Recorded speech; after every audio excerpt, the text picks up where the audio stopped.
Agradecemos al licenciado Francisco Tavares, destacado economista, docente, por aceptar nuestra invitación para conversar hoy en Pulso Nacional.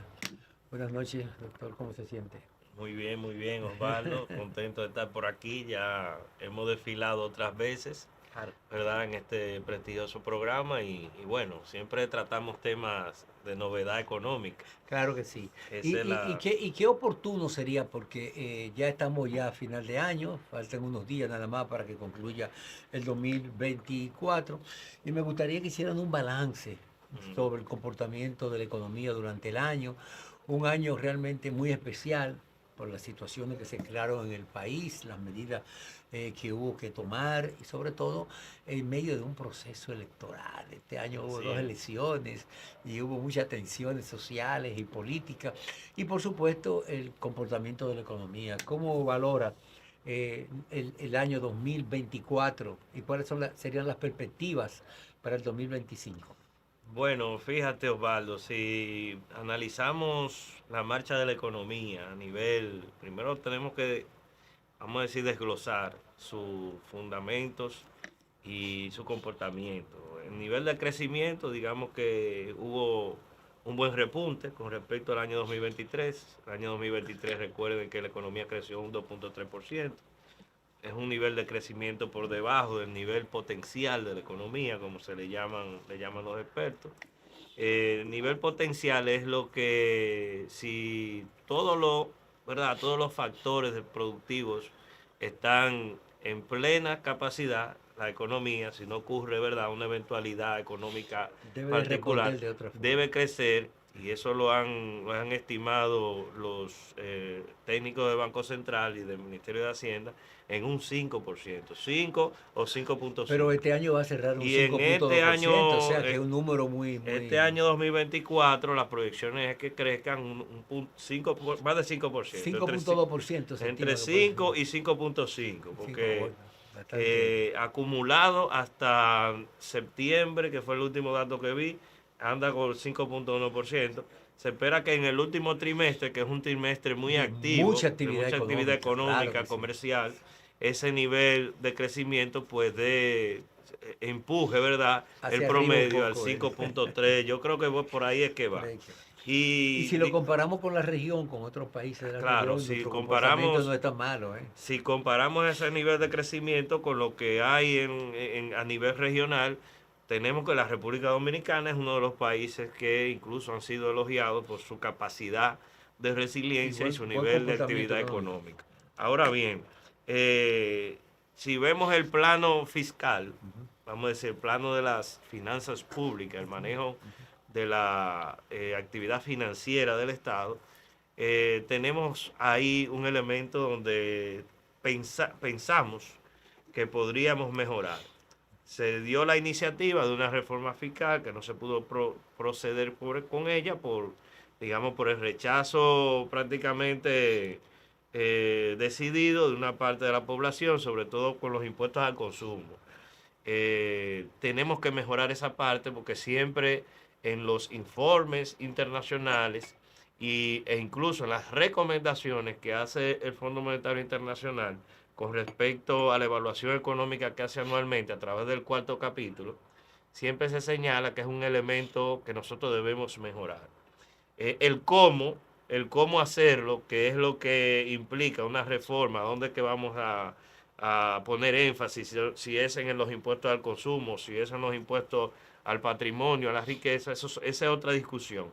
Pero sí hay que hacer una reforma que nos permita ir cerrando la brecha que tenemos con el del déficit fiscal, que es de alrededor de 3%. O sea, por más que se hagan políticas, que se use bien de manera adecuada los recursos, es verdad que se tenga un énfasis en la calidad del gasto, siempre cerramos con un 2.8 a un 3.1% del PIB de déficit. Entonces, eso es mejorable si nosotros hacemos una reforma fiscal y si nosotros también racionalizamos el gasto, que no se puede racionalizar tanto como quisiéramos, porque hay realmente elementos del gasto que son rígidos, como el pago de intereses de la deuda, la nómina, que muchas veces los gobiernos no la quieren tocar, porque eso es un factor sensible, ¿entienden?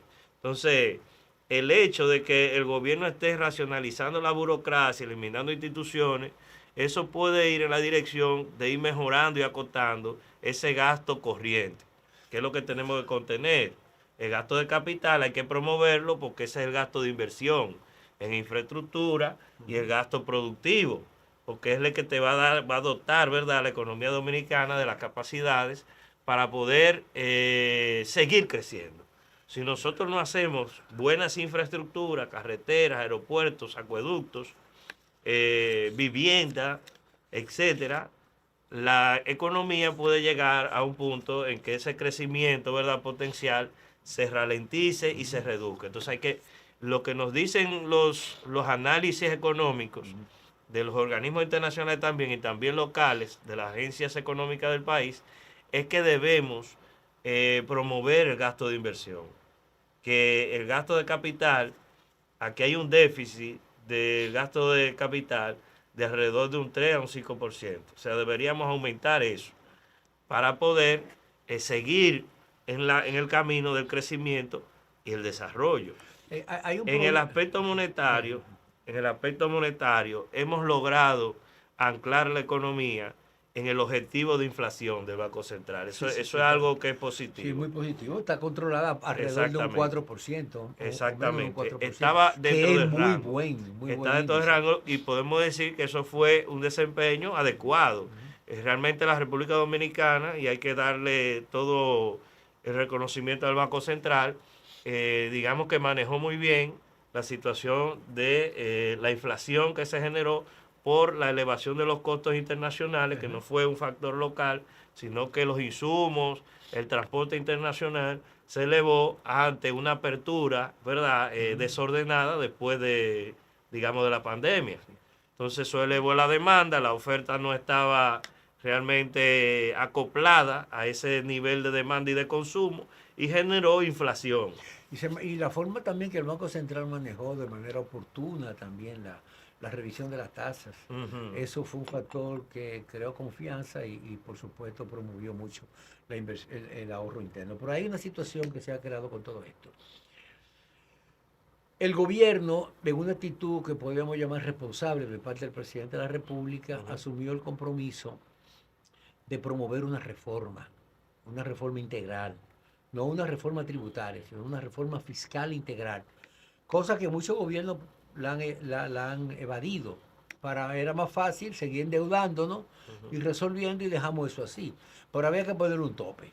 Claro. Y presentó esta propuesta de reforma. Hay quienes consideran que, por supuesto, creó un ruido de sectores políticos, principalmente de oposición, y de sectores de la clase media que se iban a ver afectados por alguna de esas medidas. Uno de ellas era el asunto del ITEVIS, sí, que se universalizaría y cómo podía impactar directamente, porque el ITEVIS es un impuesto directo, un impuesto que afecta a lo que ganan, a los que trabajan, a los que no trabajan, a los que ganan mucho, a los que ganan poco. Y también otra medida era el impuesto al IPIS, a la propiedad inmobiliaria, que se veía afectada mucho.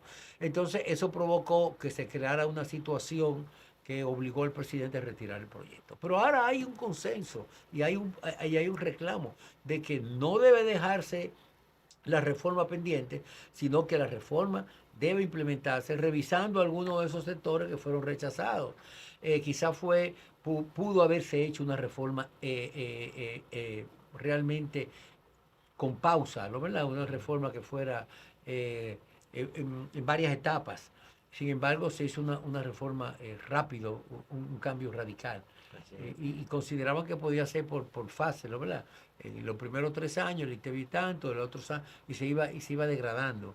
Entonces, eso no ocurrió. Quizás eso puede ser una solución. Sí. Entonces, ¿qué salida se le puede dar al país? Porque sí se necesita la inversión de capital. Hay muchos proyectos iniciados por esta administración que están pendientes de concluir y necesita dinero. Claro. Claro, no vamos a hacer lo que hizo Balaguer, que Balaguer el 50% del presupuesto lo destinaba a inversión. Esto es imposible, pero una parte muy importante del presupuesto debe de invertirse en inversión. Bueno, fíjate que la reforma fiscal, porque no Fiscal, se sí, puede sí. pensar en lo Sí, sí. tributario simplemente, creo que tenía que tener más fundamento en cómo mejorar la eficiencia recaudatoria. O Sí. sea, la gente siempre se queja La evasión es muy alta. de que la evasión es muy alta. Claro, la evasión usted no la va a controlar dándole un interruptor, ya acabamos con eso. Sino que hay que hacer una serie de inversión tecnológica, de personal, o sea, hay que invertir para poder recaudar. Y de Porque eso castigo, la y gente que la cree gente que sienta, y consecuencia. la gente cree que inmediatamente con que el gobierno asuma una actitud de luchar contra la evasión, la va a controlar. No. Creo que hay mucho de voluntad política porque Sí. ciertamente aquí hay un componente, Ajá. no lo podemos medir así directamente, pero hay un componente político de la evasión Que pesa mucho. que pesa mucho Mucho. porque se le da Sí, un sí. tratamiento un poco laxo, ¿verdad? A ciertos grupos económicos. Quizá eso esté por ahí, pero no podemos decir que eso pesa en tanto cantidad de millones. Eso por un lado. Por el otro lado hay que mejorar las técnicas, la infraestructura, ¿verdad?, tecnológica de la DGI y de las recaudadoras para caerle atrás a la evasión fiscal. Porque cada día que pasa, la economía y las transacciones económicas se van especializando. Ya estamos en un mundo que está totalmente, digamos, fundamentándose sobre todo en las transacciones digitales y hay negocios que funcionan y operan en la economía digital. Entonces, la administración tributaria no puede quedarse o anclarse en mecanismos tradicionales de que voy aquí, voy a hacer una fiscalización, que ahí va a ir la policía, van a ir los técnicos. No, no, no. Aquí hay negocios que ya operan totalmente virtual. Y la administración también tiene que pasar de lo análogo a lo digital. Exactamente, eso es lo que digo. Entonces, ese componente de mejorar la eficiencia, combatiendo la evasión a través de incorporación tecnológica, está pendiente. Pero además, y yo creo que Ese ahí aspecto de la tuvo... parte tecnológica es Ujú, sumamente interesante. Me gustaría que ampliáramos eso después de esta pausa. sí.